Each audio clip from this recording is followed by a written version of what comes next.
the life I'm getting to live right now that God has laid out for me is no less a life. It's a remarkable life.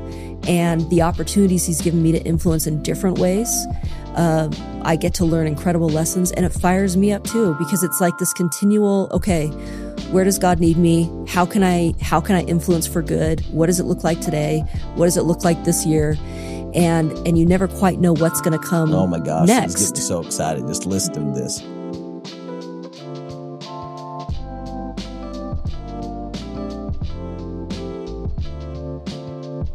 Welcome back to Case Studies. I am with Liz Darger, who is the sister of Emily Dean, that the Deans are like some of our best friends in the world. And so there's this connection just out of the family dynamic. But then there's also, so I don't know if you know this, but you were doing your dissertation for your doctorate degree. And Emily invited Chelsea, my wife, and it was so inspiring to her going to your dissertation that she went back and she's doing her master's degree now. And I did not know that. Yeah, and that's like outstanding. That was the catalyst. That was the nudge. Yep, the she was there and she was just like, I need to go do this. So I love hearing that. Kind of knew you were inspiring or not, like, and it's fundamental. I don't know if it's good. I think it's good.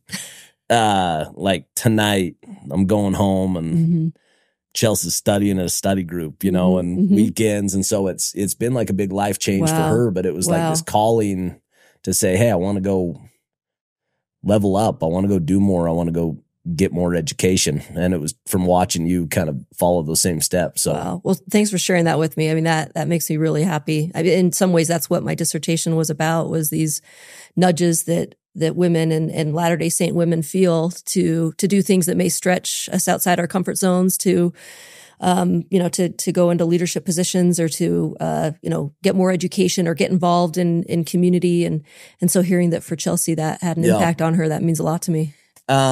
And when I think of you, I think of a very strong woman that's a very strong leader. And leadership's like really important to you. Yes. Both educating, teaching, and also modeling.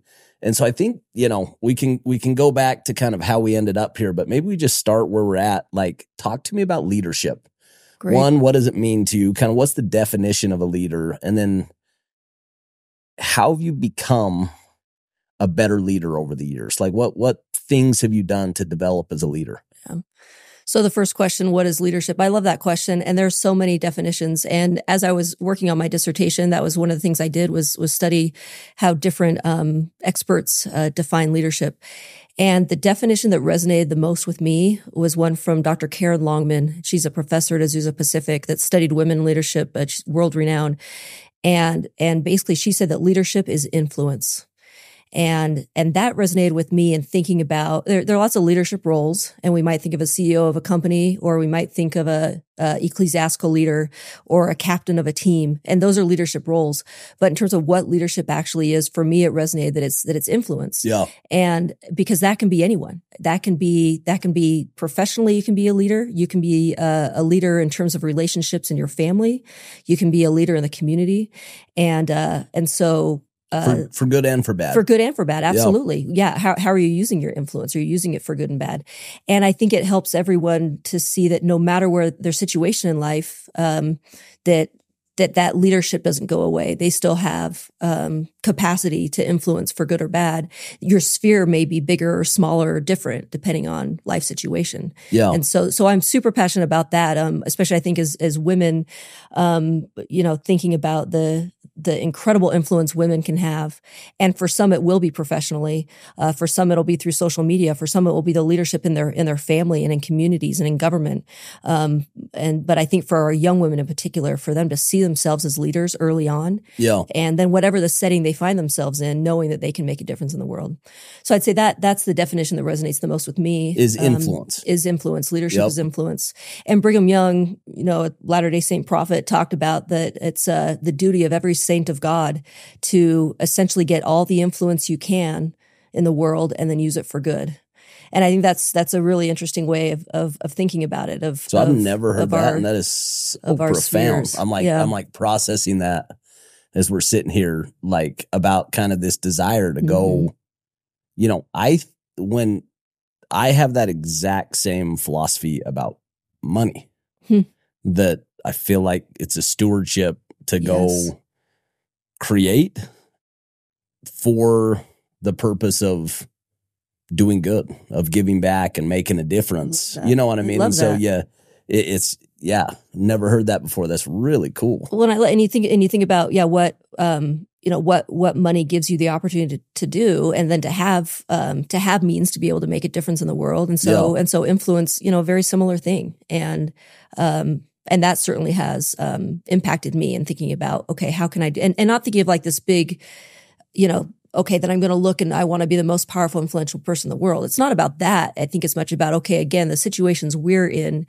Expanding your sphere. Expanding our sphere, or in whatever sphere we find ourselves, making sure that we are laser focused on that our influence is always for good. To your point of it can be for bad, and are we someone that's bringing people more to their potential, and bringing people closer to God, which is also super important to me. So talk to me about how you developed as a leader. Was it always natural to you? Like as you think about your upbringing growing up, did you always gravitate into leadership roles? I think in some aspects maybe, and others not. I have two very strong parents. I have a great family history of strong women, well-educated women in my family. And so growing up, I think I felt this permission to be strong, and this permission to talk a little bit about that, because it wasn't just your mom, it was your grandma. No. It was kind of like both grandmas. Yes. Strong, like very educated. Yes. Both sides of the family. My father's mother, Arlene, master's degree in social work, and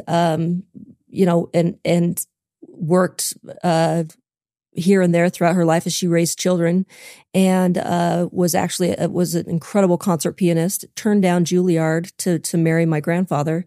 And so there's but then used her influence where she could in her family and in her community in Salt Lake City, for good. And then she served, as the first counselor in the Young Women General Presidency of the Church of Jesus Christ of Latter-day Saints for 5 years. And so incredible. She was a rock star. Incredible influence there. Yes. An absolute rock star. And then on my mom's side of the family, my grandmother also master's degree in social work, and worked, to help support their family while my grandfather was kind of at times where like there wasn't many women, right? Like for sure, upper level graduate degrees. Yep. You know what I mean? They were blazing trails, and that trickled to my mother, who started at University of Utah and then transferred to Wellesley College, finished her degree there, and so that education was always. There's just no question that's something in our family that's important to us. That's so fascinating. Again, going back to my wife right now, she graduated in elementary education, and got fixated on this idea of going and doing an MBA, but she didn't have any of the prerequisites, the finance and the accounting and the statistics and just kind of the hardcore quant stuff. And so it was so painful for her to go through all the prerequisites to go get, bringing her to tears a lot of the time.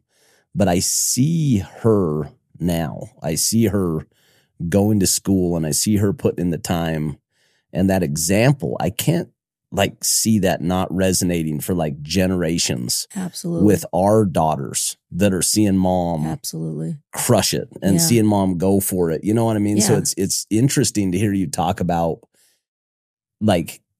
this was the standard of our family. This wasn't I'm not blazing the trail. It had been blazed from absolutely. These strong women before me. But how cool for Chelsea as well. You talk about the struggle for her.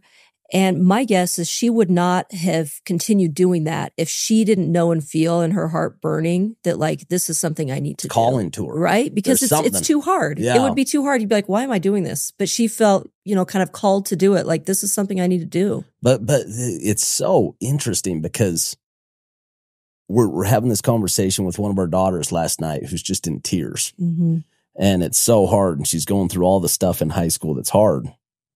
And Chelsea's like, yeah, lots of stuff's hard.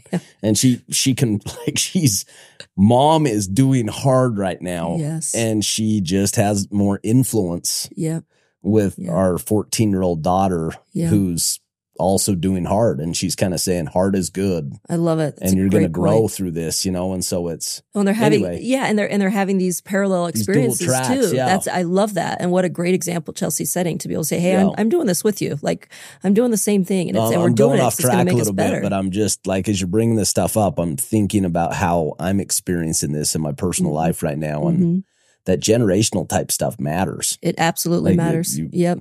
It makes a difference. And it makes a difference too. So great example of my mother and my grandmothers, but I have a father who is absolutely a champion of women as well. And my parents had very traditional, gender roles and parenting roles. My mom was a stay-at-home mom. She was the most well-educated, most involved in the community stay-at-home mom you could imagine. And so her influence, and for them, that was their choice of how they wanted to raise their family, but it didn't limit either of their influence. You can feel it with you and your sisters, though. You guys are cut out of the same cloth. Like, you're strong women, strong, educated women. You know what I mean? Well, and I certainly gained strength from my sisters as well.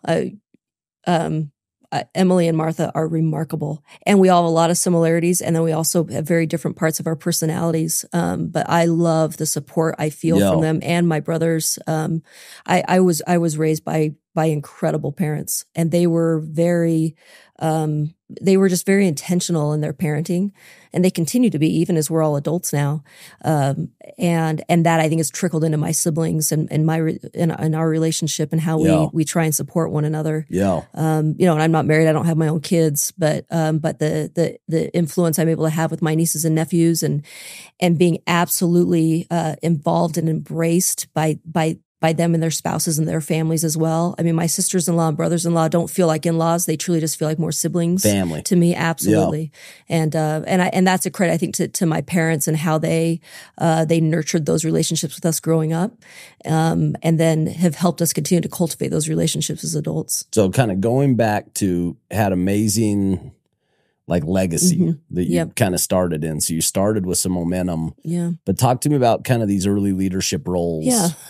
So did a lot of things growing up. My parents encouraged all of us to explore, music and sports and the various different things. So, in high school, I played basketball, I played volleyball. I was very involved in seminary. I was president of the high school choir, and really enjoyed that. I was part of a student government. And what I really enjoyed about all those experiences was the team aspect of it.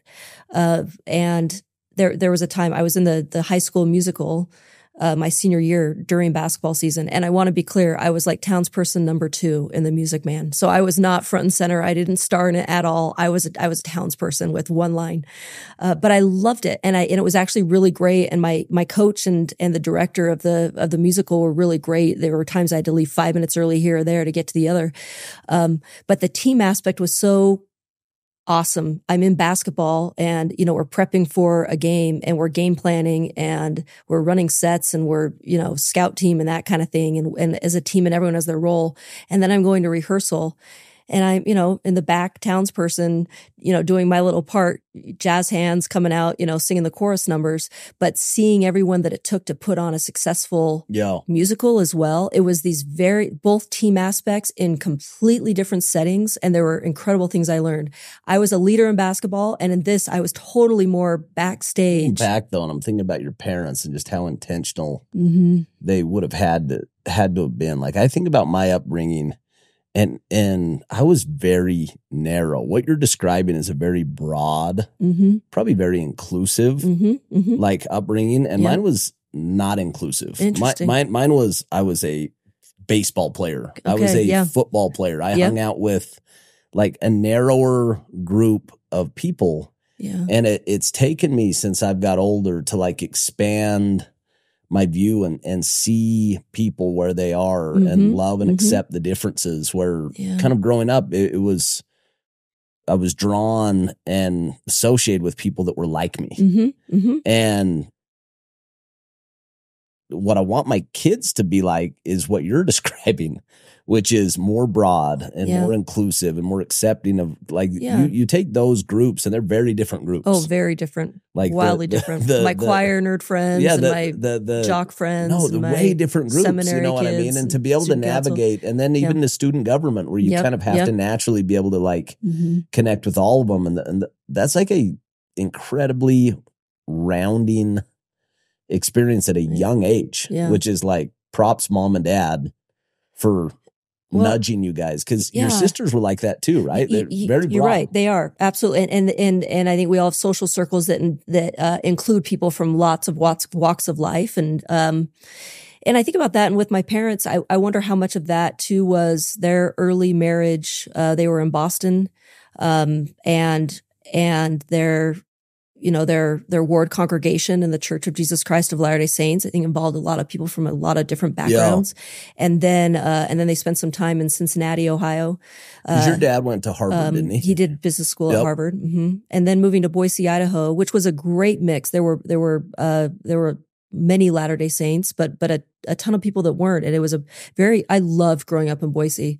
It was, I still I was actually just talking to my dear childhood friend last night about our experiences in Boise, and we had a charmed growing up experience. People were very respectful of other people's religious beliefs. Boise's just a rad town, period. It's a really awesome. cool town. Even today, it's grown so much, but it's still an awesome town. Great people. Yeah. Great outdoors, great families.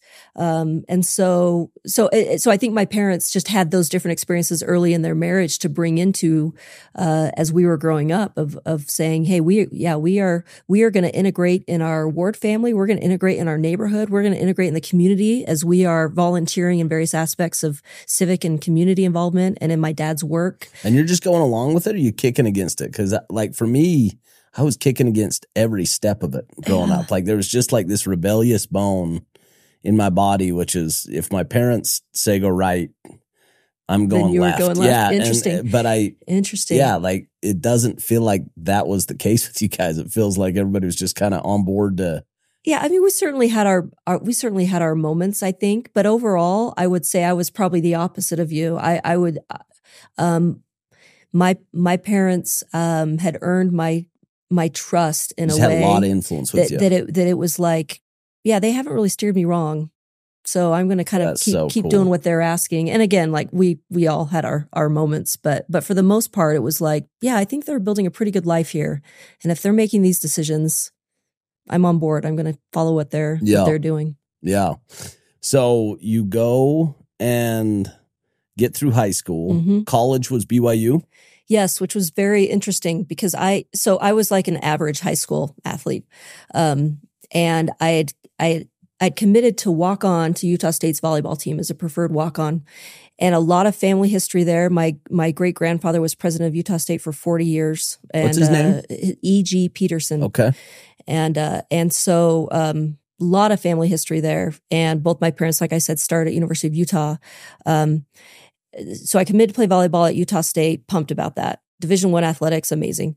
And then the decision didn't sit well with me, and I just got this pit in my stomach of like, you need to pray about this again. And as I prayed about it, felt like I was supposed to go to BYU, which for a lot of Latter-day Saints makes a lot of sense. They grow up dreaming about BYU. They're fans of BYU, but that was not my family. BYU was not, I didn't know anyone that went there. There was no family history there. We were University of Utah fans. You didn't have the same ties. There were no ties. Yeah. And so it was weird. And I knew I wasn't good enough to play sports at BYU. So it was like, okay, if I'm going there, I am giving up. You're giving up what you love. What I love. But I couldn't deny that God was saying you need to go to BYU. And so I went there, and I loved my experience, but it also was very much a shaping experience. I had a total identity crisis because growing up, I felt like I was what I did. I was a basketball player. I was a volleyball player. I was a seminary student. I was a choir nerd. I was a student government kid. That was my identity. Then I get to BYU and I'm not a basketball player, a volleyball player. I'm not in the choir. Everyone there are members of the Church of Jesus Christ of Latter-day Saints. I'm not in student council. Who am I? So these things that were so unique as you were growing up, all of a sudden you're like the same. Yeah, the same or not. And so I really struggled for a while to know, like, why am I here and who am I? But I had some really neat spiritual experiences where basically where God said, you're my daughter. That's who you are. All this other stuff is going to come and go. You are my daughter. And I grew up with a very believing heart. I grew up saying the young women theme, that I'm a beloved daughter of God. But I don't think that had really seared into my soul of knowing and really understanding and feeling what that meant until that experience of questioning, okay, who am I if I'm not all these things that I used to do? So that was a game changer for me. How profound is that, kind of that principle of identity, and actually like to its core, like boiling, because all those other things are actually really great, to say like I'm an athlete, I'm a scholar, I'm a friend, like all these like pieces of your identity are so important, but boiling it down to the core that like you're a son or daughter of God, that you like legitimately you have divinity inside of you. Like I think like really understanding that and really internalizing that it is so empowering from a potential standpoint. You know what I mean? Because all of us have just these self-limiting beliefs and all of us self-sabotage. But if at your core you kind of know, hey, I have the potential to be great. I've got the potential to do, there's divine things. Right. There's nothing bigger and there's nothing grander than that. And I think I can kind of taken that belief for granted that, I knew I was a daughter of God. I don't think I ever doubted that, but again, it hadn't found a place in my soul yet. Yeah. And I'd taken that for granted. It wasn't the foundation. It wasn't. Yes. Well said. It wasn't the foundation. And when it became the foundation, that then everything else was built upon. And I love how President Nelson, the president of the Church of Jesus Christ, I love how he's talked lately about that, especially with young adults, of saying, here are your three primary identities. You're a child of God, a child of the covenant, and a disciple of Jesus Christ. And there are other parts of your identity that are really important. And, don't discount those. Those are great. Those are important. Explore those. But don't ever let them supersede or take the place of these three. Yeah. And I have found that as to your point, as I prioritized that and made those the foundation, then it has given me the confidence in these other areas to explore being a leader, to explore, being an educator, to explore all these other areas, because that's been my foundation. I think like that, also that like faith of being guided is so empowering. Yeah. Like, because when you're in that struggle, I think about like you like struggling. Mm-hmm. At least you go back and know, hey, I know I prayed about this. Yeah. And I know it was right. So there's something here, like, again, I'm referencing Chelsea, but like when she's in this struggle, that's her reference point. Yeah. Is I know I prayed about it and I know it's right. And so it kind of allows you to like recommit and get going again, when you kind of, the emotion dies down and you can level your head. Right. And when those answers come, I don't know how often an answer to prayer comes and it means that the journey is going to be easy, right? Like that's not what it means. I don't think any of us like are seeking easy, like at our core. We just went on this trip to Spain, and like some of the magic of the trip was that we would go cycle and we'd go hard. Mm-hmm. And like, there's something about going hard and like earning it. Yeah, you know what I mean? Where at the end of your night, you're like, feel like you did something that day. Something like you can feel it in every muscle and in your head. Absolutely. You're proud that you went out and you got after it. And so I don't think like maybe like in our weaker state, easy is desirable, but I think it's like knowing that it's worth it. Like this path that I'm on, I'm building for something. Yes. You know what I mean? Like I'm climbing a mountain to get somewhere versus wasting my time. Right. I think that's like where you go crazy. Well, and I don't know if you've ever had the experience of, and then sometimes you're building to something and then you realize what you're building to is actually just your own development. Yeah. Because maybe there isn't this grand ending or finish line or some celebration at the end. And then you're like, okay, well, what was that for? But then you look at the amount of growth that you've experienced in it and you're like, oh, that was what it was about. It actually was about that, the growth that happens in the journey. Yeah. So good. So you come down, you have this experience, graduate college. When was this transition from like, I'm an athlete, I'm going to go play, Division I sports to I'm going to college. Did you get like plugged into the athletics while you were there, or was it a post? It's funny, not as much, looking back, not as much as I could have. I had a roommate who played on the volleyball team at BYU, and I went to some games. Football was having some glory years at BYU at that time. Men's basketball was going, my freshman year was the 1 in 25 year. So men's basketball was going through some struggles. So I played a lot of intramurals, and then, I studied marriage, family, human development in college. And I remember my parents saying, what do you plan on doing with that? And I said, I have no idea, but I love every class I'm taking, so I'll figure it out. And really, I was one of those people that thought, I'm going to go to BYU and I'm going to get married and have a family. And that didn't happen for me. And so, toward the end of my senior year, I was sort of thinking, okay, what's next here? And through a series of events, I'd gone to visit my sister Emily, who was playing volleyball at Colorado State at the time, talked to her friend who was coaching basketball there, and asked her how she started coaching. And she said, oh, well, I played basketball at Colorado, so it led into it. This was Reagan Scott Peebley, and she said, if you want to coach, you just start coaching. So because I mentioned, that sounds like fun. Maybe that could be something neat. And I said, oh, well, I was like an average high school athlete. I couldn't coach. She's like, no, really, you should just start coaching. Her dad had just gotten the head coaching job at Timpview High School down the road from BYU. She said, you should start coaching with him. No, I couldn't do that. I'm not good enough. She calls her dad, hands me the phone, and he says, hey, Reagan says I'm supposed to hire you. Why don't you come down to an open gym? So Reagan Scott Peebley changed my life with that 5 minutes. She nudged me to consider something that I wouldn't have on my own because I discounted my gifts and talents or what I was capable of or my potential. How sick changed is that? My life. Does that just like fire you up just thinking about it? Oh, it fires me up. It completely changed my life. And I didn't know her that well. She didn't have to do that. But for whatever reason, she saw potential in me or saw someone that needed some guidance or just needed a little nudge and was willing to do that. And it completely changed my life. Those stories light me up. Yeah. Because it's like this completely random event. Yeah. That changed the whole course of life. Yep. You know what I mean? Yep. Those are the ones that like kind of hurt your head when you go back and you say, oh, what if I would have like gone to lunch instead of like, you know what I mean? Like, those are the ones that you kind of say, hey, there's a bigger plan. Like life is happening for me. Absolutely. It's not happening to me, that there's like. Mm-hmm. Well, and that was one of those experiences. And there were more throughout my career going from, so then I coached at Timpview while I was finishing my degree at BYU, loved it and thought I want to do this, but I need a full-time job. So you were still in college? Yeah, it was my last semester at BYU. So I decided to go back. So I worked for a year and then went back to BYU for a master's degree in school counseling psychology to become a school counselor. And because then I could coach along with it and loved it. And so I was a school counselor in the Alpine School District, Timpanogos High School, and coached, the varsity girls basketball team and coached club basketball. And I was living the dream. In heaven. It was the best gig in the world. And if I were still doing that today, I would be just as happy with my life as I am now because it was awesome.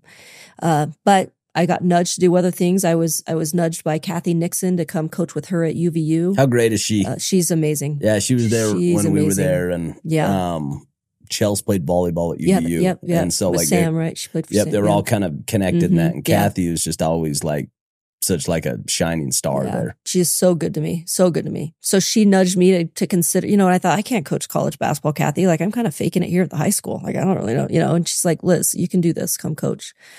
And then I was there 6 years and then got nudged again by Janie Penfield Rasmussen, who was my predecessor at BYU, who was going to step away and said, Liz, I think you should come work, move into administration here at BYU. And I said, I couldn't do that. I'm a basketball coach. Said, no, I really think you should consider this. And then Tom Hummel took a big chance on me. And so all these nudges along the way, to your point of like, it's by divine design, right? There's no other explanation for these little experiences. Why do you think these like people just like put it on the line for you? Like what do you attribute that to? Like honestly, like as I studied it in my dissertation a little bit, honestly, I think these three women in particular, it was them listening to the Spirit. I really believe that. Yeah. I think God works through other people. And I believe that they were also intentional about trying to help lift other women. And so that's something I've really tried to take into what I do now professionally and in my personal life, and not just with women, but with young women and young men. Like, if you see a potential in someone, tell them. Yeah. Tell them what you see in them. Yeah.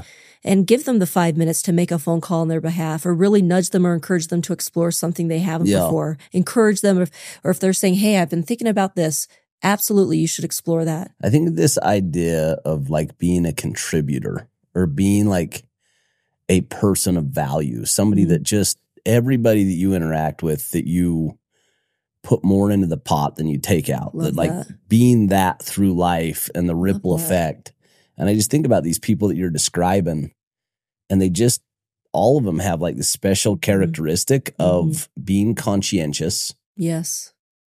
But also put themselves out there a little bit. Like none of those things were, they were all taking a bit of a risk. Yeah, they weren't obvious. They weren't obvious things. Yeah. Yeah, like they're, but there was something about you that they were willing to take a risk on you. So there was something that you had done something early enough in the relationship to gain their trust, you know? And I think that's like another piece of the equation is like, what is that? Like, what had you done earlier in those relationships so that there was that foundation that they just said, hey, you don't have the skills today, but I know you and you will, like you'll do well. Cause that's kind of the answer from all three is. Yeah. It's an interesting thought. I think maybe I had some soft skills. I think people knew that I was, an incredibly hard worker, that I was determined, that, and that I was open to new things, to learning new things.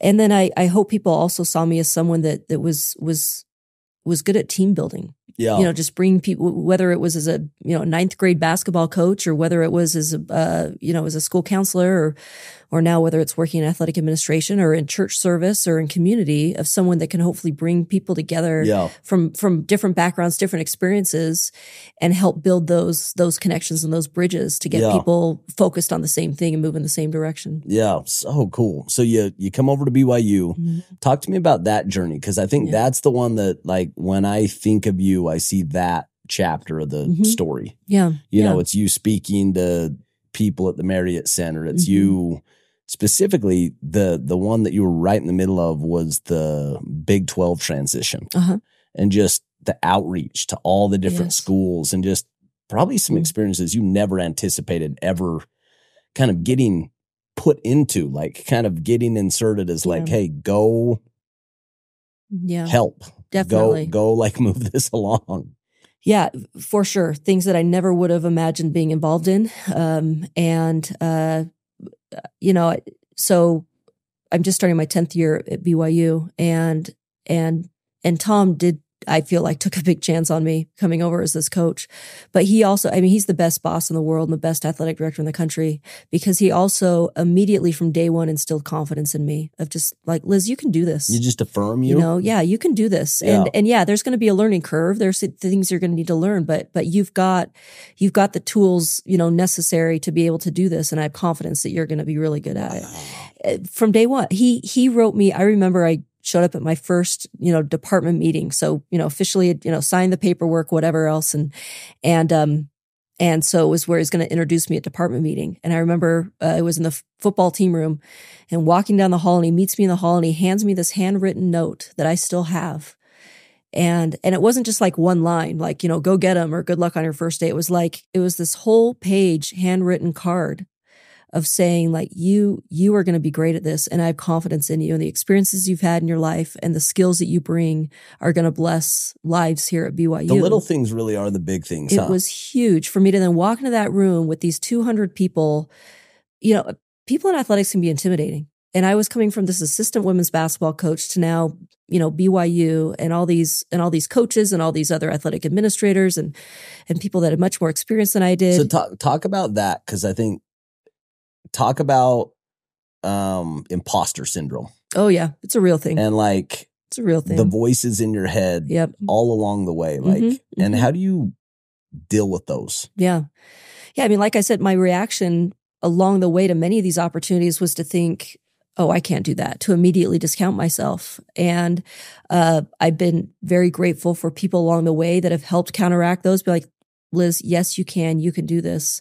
But then also me turning to my own inner voice, and trying to train that inner voice, which I think some of that has come from prayer, from going back to that identity again. Meditation, is that none of this stuff matters. Yeah. I'm a daughter of God. That's who I am. And all these other things are added to that. And knowing that God's not going to give us challenges and leave us alone. Like he will be there to help us through them.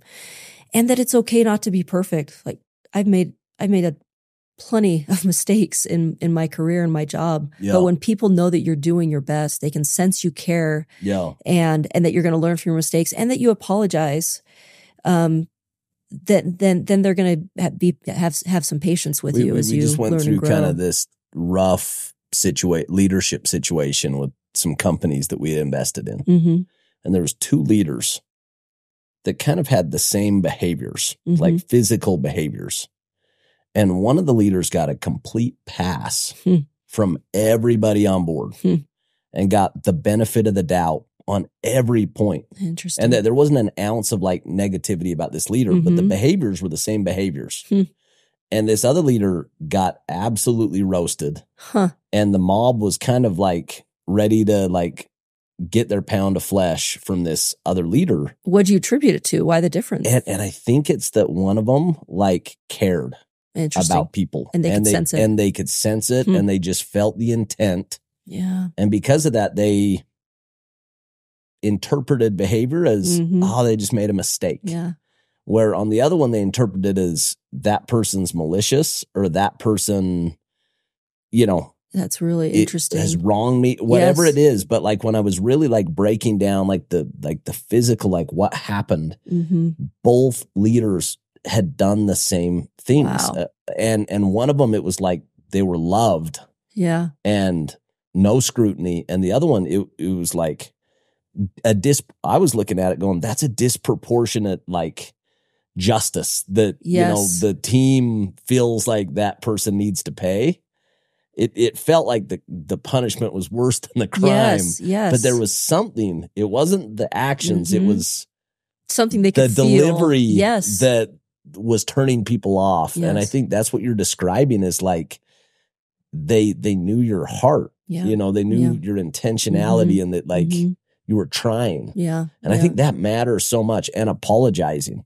That has been huge. That's been huge. And that I learned from my mother who, I don't remember how old I was, but I was, 5 or 6. And I was disrespectful to my mom and she yelled at me and, kind of sent me to my room. And I remember, just sobbing. And then a few minutes later, my mom comes in and she's crying. And she says, Elizabeth, I am so sorry I yelled at you. Can we ever be friends again? Can you please forgive me? And as a little kid, having your mother do that when I probably deserved it, just spoke volumes and taught me the power of a sincere, a sincere I'm sorry and asking to reconcile. And my goal is to have to say I'm sorry less because I mess up less. But in the meantime, while I mess up quite a bit, I just try and say I'm sorry. Like really say it. Right. You know what I mean? Like all of us have experienced a half-hearted and it's almost worse. You almost like perpetuate the problem because you're like, I know they don't mean it. They're, where the opposite's true. Like when somebody just owns it. Yeah.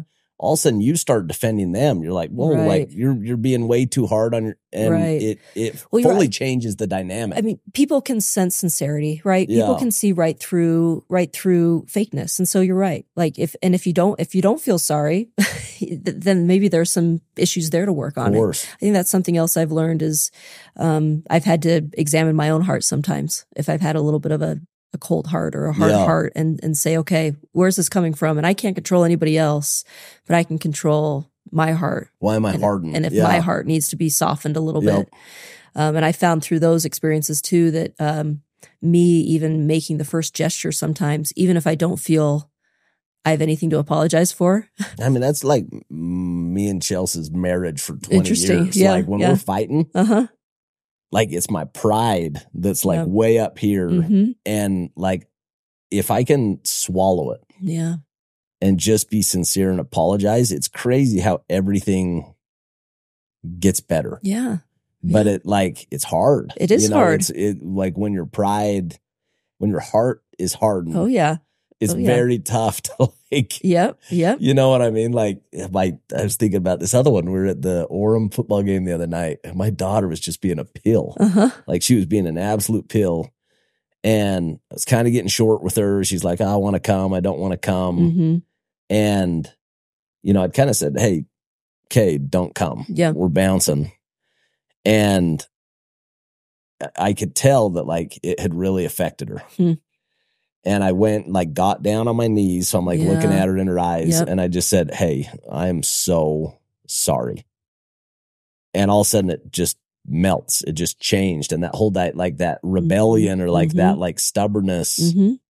I think it was Covey that said rebellion is a knot of the heart. And I've just seen that to be true, that it's not a logical thing for the most part to rebel. It's an emotional thing. There's something that just gets you, and all of us have been there, Well, yeah, right. And we've both been on both sides of it, right? Where someone has made the gesture to apologize or ask forgiveness, and what that does to our heart. And then hopefully we've all been on the side too, to be the first one to say, hey, I was not at my best. But it takes it a really secure leader to apologize. And I think that's the one that as a compliment to you, is you've obviously found your place. And maybe it goes back to that grounding, you know what I mean? And that foundation of who you really are. Well, and I think certainly, and I feel like I work with really good people at BYU. I love working with Tom and Brian and our coaches and our student athletes and all our administration. I work with incredible people who are all committed to the cause, that are giving so much to it. That makes a difference too, when you know that you are with other people that are giving everything they have because they care about the mission and vision of what you're trying to accomplish. That makes a big difference too. And iron really does sharpen iron. Like when you think about your development as a leader, just being around great leaders. Oh, I had Diljit on, it was 4 or 5 months ago. And I walked away from that saying, she's one of the most exceptional leaders that I've ever met. I totally agree. Best coach, not strongest female, best leader that I've ever met. Yep. And you're around those, Brian's an exceptional leader, passionate leader. Oh yeah. Yeah. Chad's a great leader. Absolutely. Tom's a great leader. And then all the coaches. There's dozens of them. I mean, but the coaches truly, are phenomenal, and so it's so fun that you get to that's your circle, because you just rise it's true. And you learn certain things from all of them. It's so true. We've got incredible leaders. And Diljit, I think one of the things that sets her apart is how much she truly cares about the individuals that she oversees. Oh, I mean, that the fires heart me up. and soul, Just hearing her the care. talk about it fires me up. And that, I think any great coach, you think about what coach inspired you or influenced you, going back to your original definition of leadership, who influenced you. And it ultimately comes down to them believing in you and them caring. Yeah. It's funny. I was, so when I was talking to this friend last night that I grew up with, I was telling her that I don't watch a lot of television, but the other night I ended up watching a couple episodes of The Wonder Years. Did you ever watch The Wonder Years growing up? The Wonder Years? I don't fully remember it, but Anyway, but there were 3 episodes of The Wonder Years about Kevin Arnold, who's in junior high, and his math teacher. And his math teacher's super stuffy, very, calls him Mr. Arnold. He's like a 7th grader and calls him Mr. Arnold instead of calling him Kevin, very professional.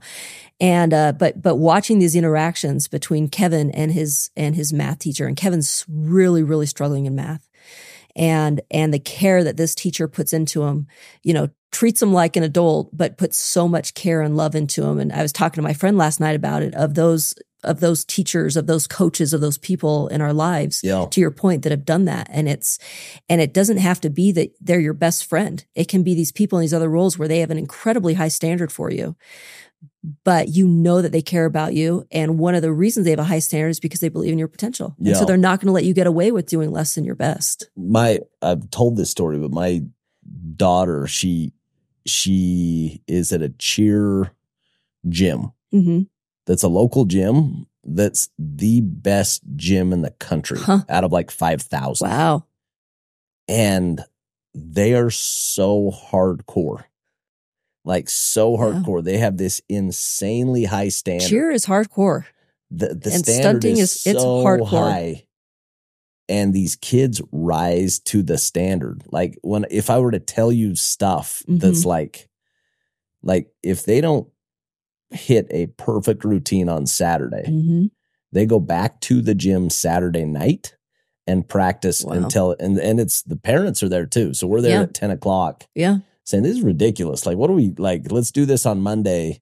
But they have this standard. Yeah. And because of that, they get these exceptional results. And I think about that. And these girls, we go to the banquet at the end of the year and there's tears all through the year. But at the end of the year, it's not tears, it's pride. Yeah. And you can just see them like so proud of what they accomplished and who they became. And so like some of the people that are the best leaders, it's not the ones that are like kind to you or like pampering you. It's the ones that like hold you to a higher standard. Yeah. And I think as long as, and really the sweet spot is when you have those high expectations and you have high love or high care and concern, right? Because you can have a coach or a teacher or a leader with super high expectations. But to your point earlier, if you're not feeling that love or care or concern, then you might still work hard and out of fear, out of whatever else. You can also have a leader or a coach that does that a lot of love, but has low expectations for you, or lets you get away with not doing your best. And again, then you're going to have a lower ceiling because they're never going to quite push you. But the magic is when you have high expectations and high love, because that's when you're going to be pushed out of your comfort zone. You think of like a Venn diagram, and it's like I've had coaches that are less on the love, but really high standards and some love. And they're still some of my best coaches I've ever had. Like the high standards, I think I'd argue almost matters even more than the love, or it's definitely like, and that might be shifting too. I feel like generationally with this younger generation, it's for sure to the balance of it. Because I think when you and I were growing up, I think it was higher standards, less love. Yes. And now you're seeing a shift happening. And I'll give credit to a lot of our coaches who are figuring out how to then adapt and change to a new generation of student athlete. That these student athletes, they absolutely care. They want to be the best. They want to compete hard, and they want their coaches to have high expectations. But the world we live in, it's shifting a little bit, and there does need to be more of a focus kind of that on old that personal school relationship. hardcore approach. You're kind of it doesn't work. You quite kind of can't do it anymore. the same way, But there is some magic to it. Like I think about who I became as a man and as like it was a lot of those people that even though they were hard, they exacted excellence and the team rose to the occasion. I still remember there was one night and my coaches had tremendous amount of love, but it took longer to get there. To see it, feel it. But like I remember there was one night where it was kind of almost like this rite of passage where it was the last day of 2-a-days and you would run 40/40s and we'd do it at midnight. So it was kind of like you've gone the whole thing and then you get to the very end and, we're at 37 and somebody jumps off sides. And so they say, 36 and the player who didn't even play yells out, "No, it's 37." And they're like, 36. He's like, "No, it's 37. He's like, "It's 0. Oh. And literally, so we ran 77 40s that night. But I look back and like people quit. There was a percentage of the team that just said, "This isn't for me." Yeah.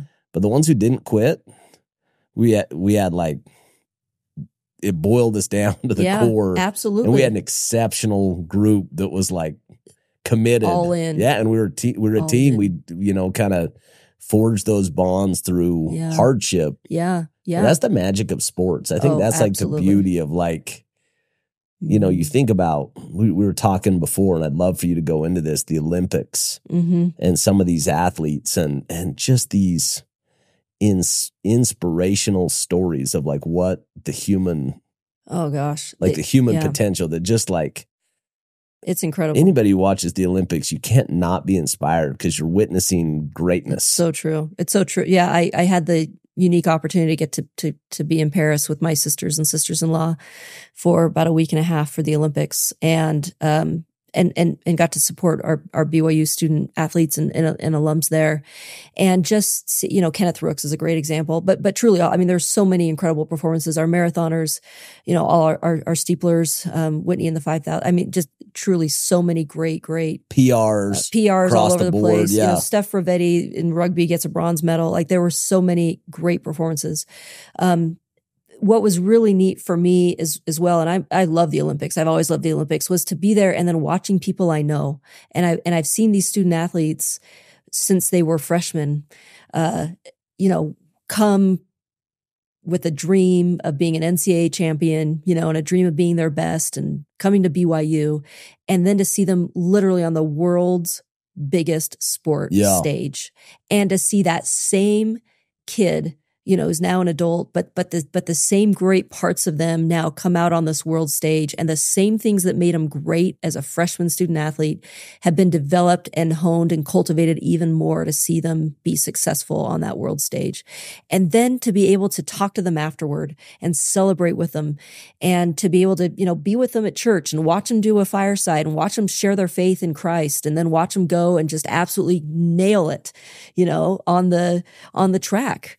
And to see all these different parts of them and the great citizens they are, and they're great husbands and wives and sisters and daughters and sons and great people. They're great representatives of their country, and to know that for them it all started with a dream. Yeah, and to see them realize that dream.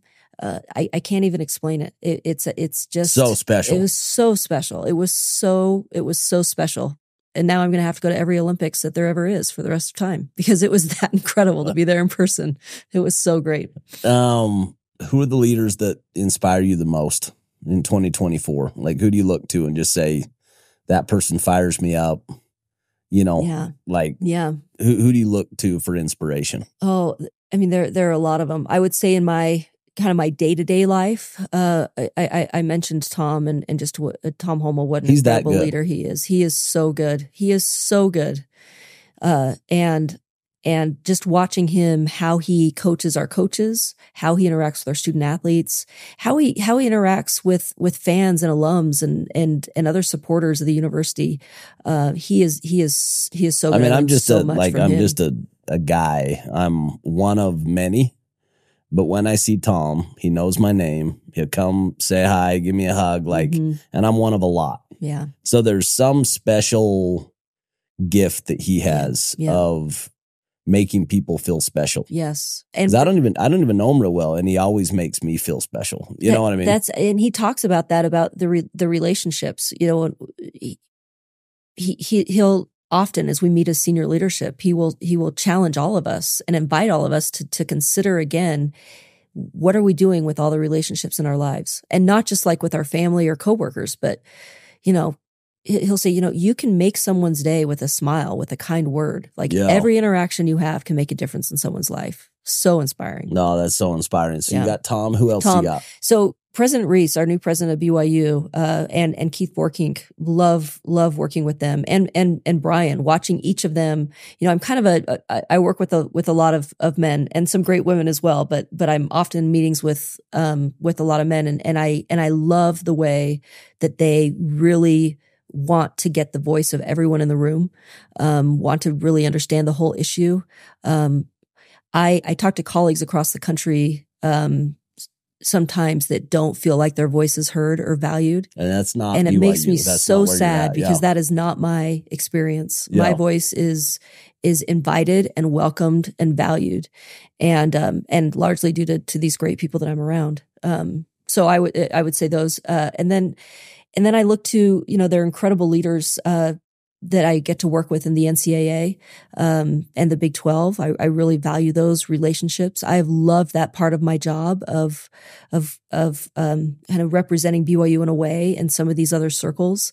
Amy Wilson is the director of inclusion at the NCAA. I think she is a remarkable leader. remarkable leader. I've learned a lot What a from her. job.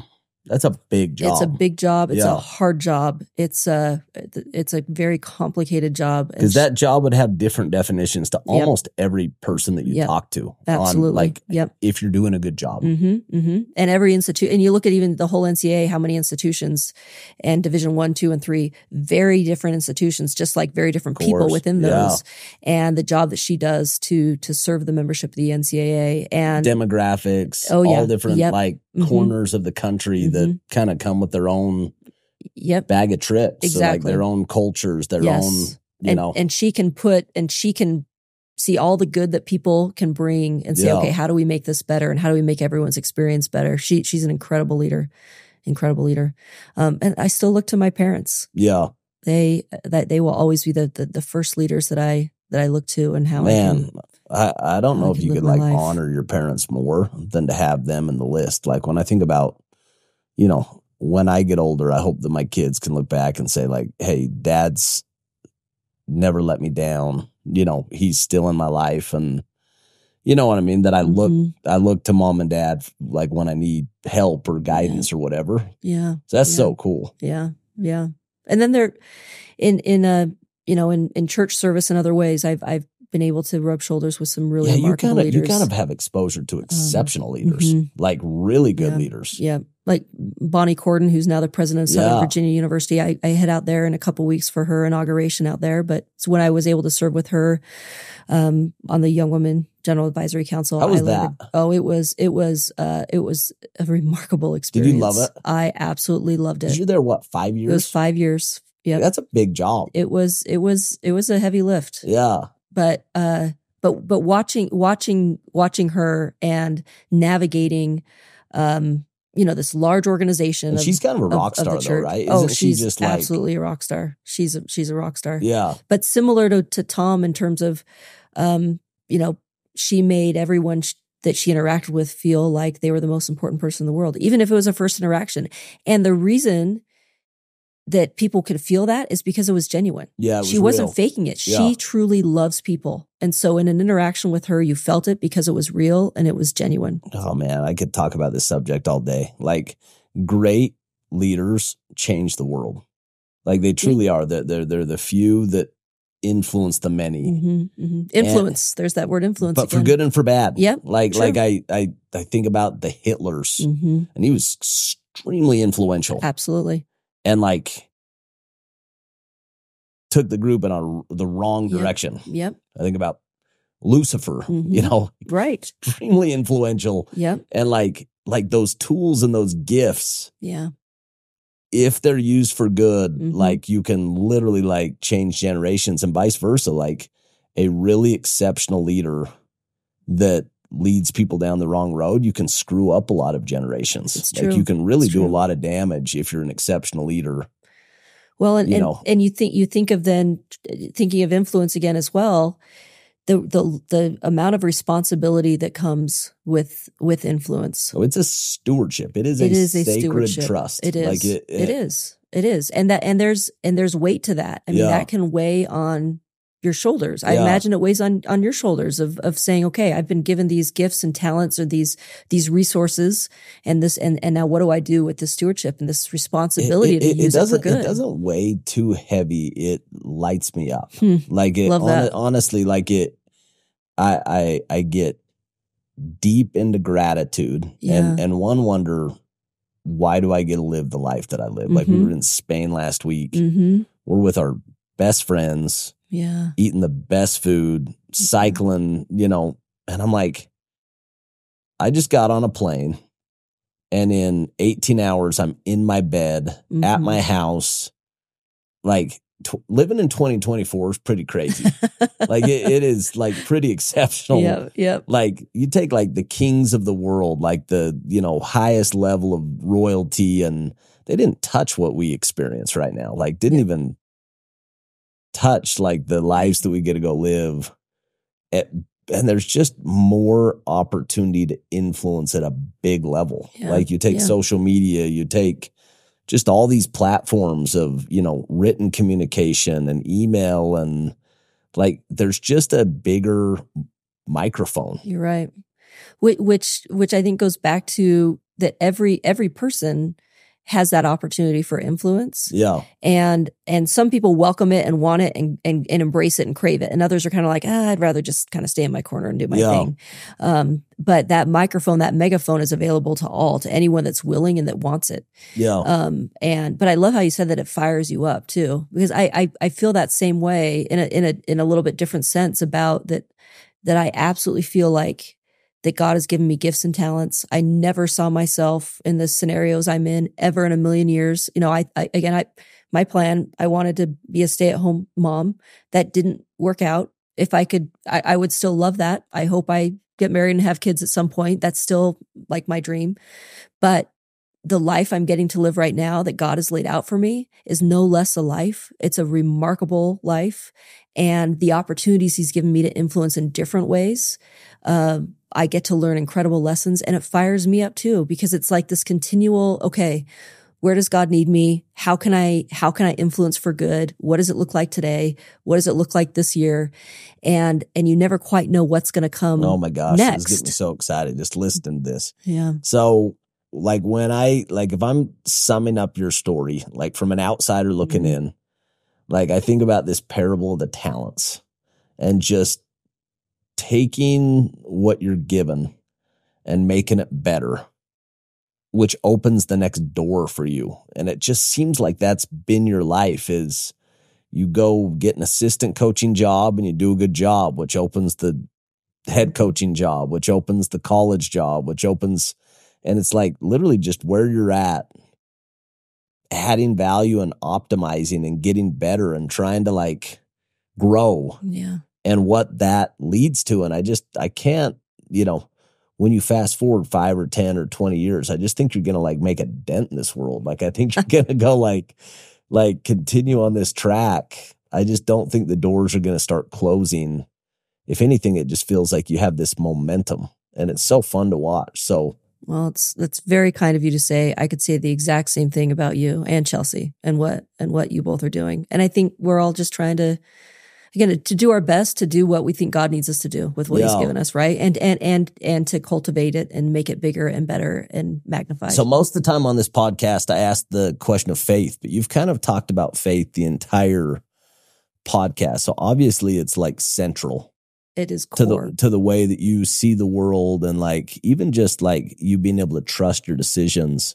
But maybe articulate that a little more. Like, talk to me about faith and tying it into this whole journey. And yeah, you said it's core. What does that mean? It is core. My faith in God, and knowing that he is there, knowing that I'm his daughter, knowing that I have a Savior, Jesus Christ, and knowing that their plan for me is better than any plan I could have in my mind. That I can go back to that at those times when it is challenging, when it is hard, either professionally or personally, times when I'm lonely, or I think, I wish I were married, or I wish my life had turned out the way I thought it would. And then this recognition again of like, my life's in his hands, and he has made so much more out of it than I ever could alone. And times when I'm stretched. And when I look back at the times of my life where the most growth has happened, it really has been in those stretching opportunities where I was like, I can't do that. I'm only this. And that negative talk. And then being thrust into situations and just having to do it, and the refiner's fire of that. And then coming out the other end with a new level of confidence of like, okay, maybe I can do that. That, and going back to though, partnering with God. I have many dear friends who don't have a belief in God. And these are good people with core principles in their lives. But it's interesting to talk with them because for me, it is so foundational to how I live my life. It's so foundational to my confidence. It's so foundational to my decision making, that the principles that even others live by that may not have a belief in God, the principles are really the same. They're the principles of truth that come from the gospel of Jesus Christ and the restored gospel of Jesus Christ. And knowing that, I have an absolute testimony of a plan of salvation and exaltation for all of God's children. Every single person on this earth is a beloved son or daughter of heavenly parents. Every single one. Every person here. And that plan of salvation and exaltation is for every single person here. And while our lives here on earth and mortality may look a little different, and partially by the choices we make, obviously, but also partially by the circumstances that we're born into, that plan looks the same. And it's the same glorious eternal ending for all of us if we choose to use our agency to partner with God. You're just like preaching right now. And it really is so fun, because there's a difference between like talking about something and like living it. And when I'm looking at your life, you live by faith. You kind of follow it. You know what I mean? You trust it and you follow it. And I think about these decisions and these crossroads, from going into coaching and, you know, going to BYU or, you know, all of these different things. And it feels like there's a pattern of be inspired, pray, and then go and just trust it. And then kind of be inspired, pray, go, you know, and it just kind of continuing, where I think all of us, sometimes we doubt and you hesitate and you don't fully commit. Because that lack of faith, or like that, you know, and it just feels like you've developed that as a strength, where like that's a source of power for you. And I think it makes you a better leader. I really do. Like your ability to have certainty and go. Well, I love, Casey, how you articulated that, because I don't know that I would have described it that way. And that helps me to even see it of this, you know, be inspired, pray, and then go, and that action. Yeah. Because if you're only praying about stuff, but you're never getting off your knees and actually doing it, you're not going to get very far. And if you're always doing, but you're not stopping to pause and be still and pray and partner with God, you're also not going to get as far. And the answers don't always come in that instance. Like, you have to go and do, and sometimes the answers come later, right? I mean, that's my experience, is I usually find them along the way.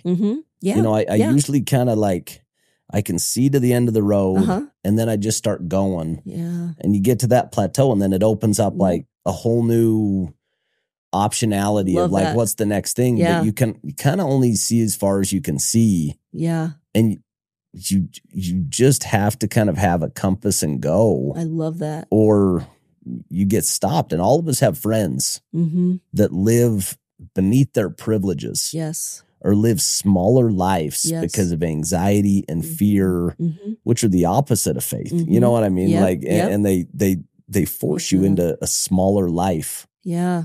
But I think the scary thing with faith is you're going to get your heart broken. It's true. Like when you seek out and you start doing those new things, you're just going to suck until you don't. And that's hard for people like that. Like it's hard for all of us. Yeah. It's a high risk, high reward, but we know the ultimate reward is so much grander, right? Than any of the risk. And I love what you said about just like going and doing, and these vistas will open up to us too. Elder Bednar talks about just agency and that we are agents.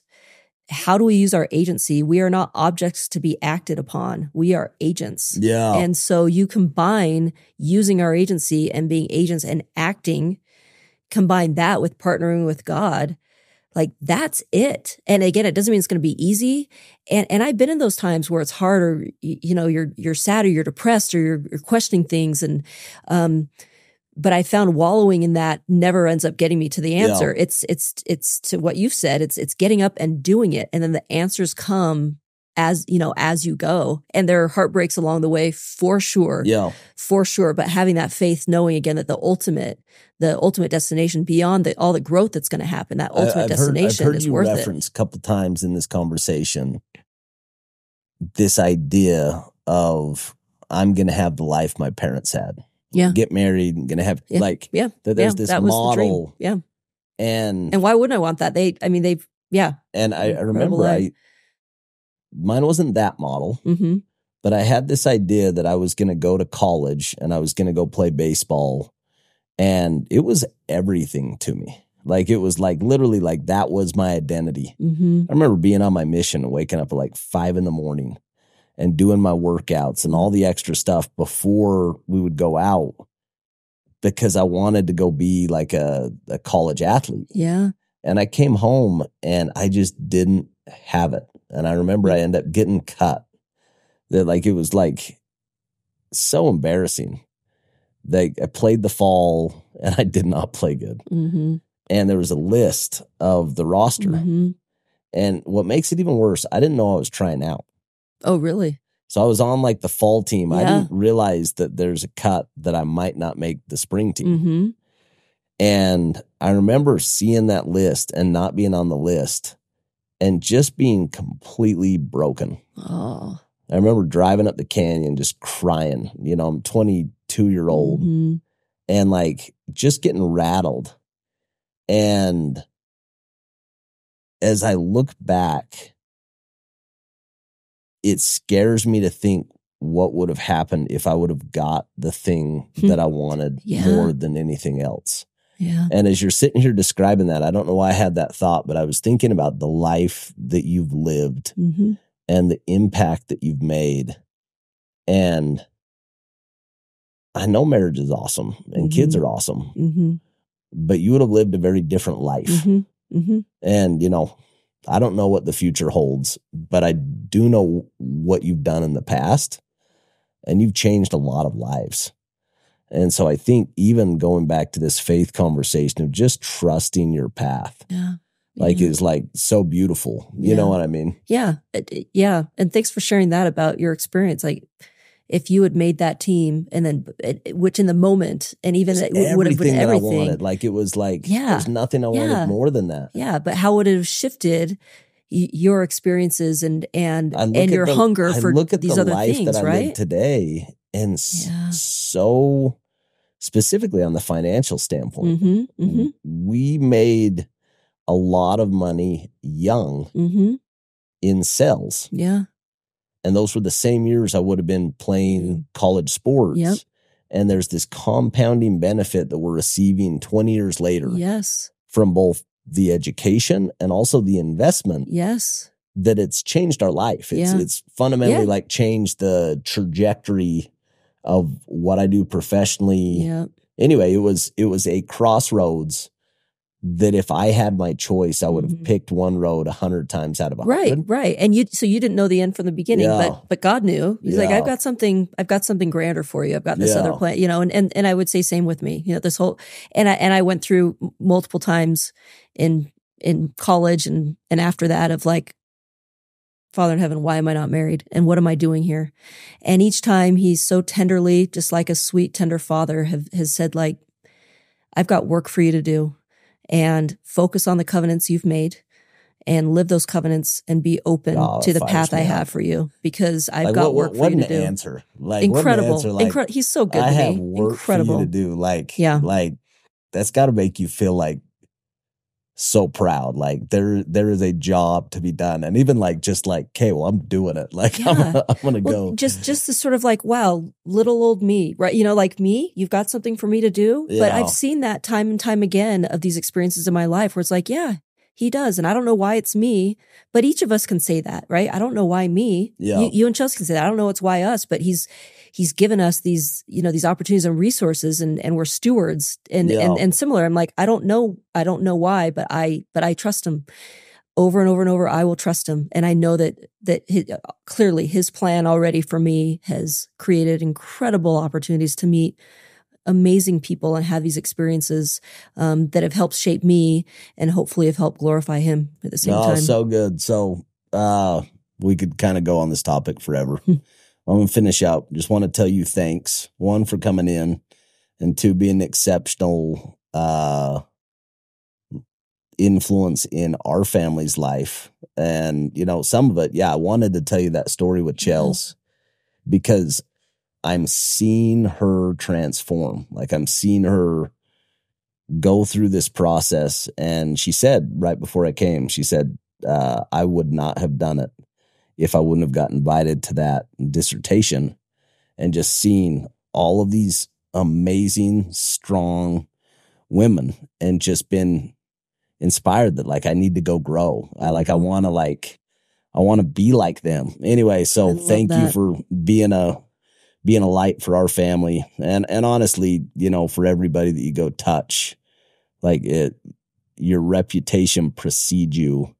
And it's fun to hear, you know, the stories before the story of people that, when you're talking about Tom and you're talking about these different leaders that have touched you, I think what you're not hearing is the people talking about how you've touched them for those similar leadership characteristics of knowing their name, of knowing their kids, of caring about them, but then holding a high standard. It's not just the love, it's, high standards. And I think everybody wants to be challenged and pushed and believed in and challenged to go step up. And I don't know if you learned that when you were a coach or if it was intuitive, but it's something that you've brought to this new role. And it's a strength to the program, and it's going to make the program better. So anyway, thank you. Thank you, Casey. I've loved this, loved chatting about it. And, so good. And I so appreciate you and Chelsea.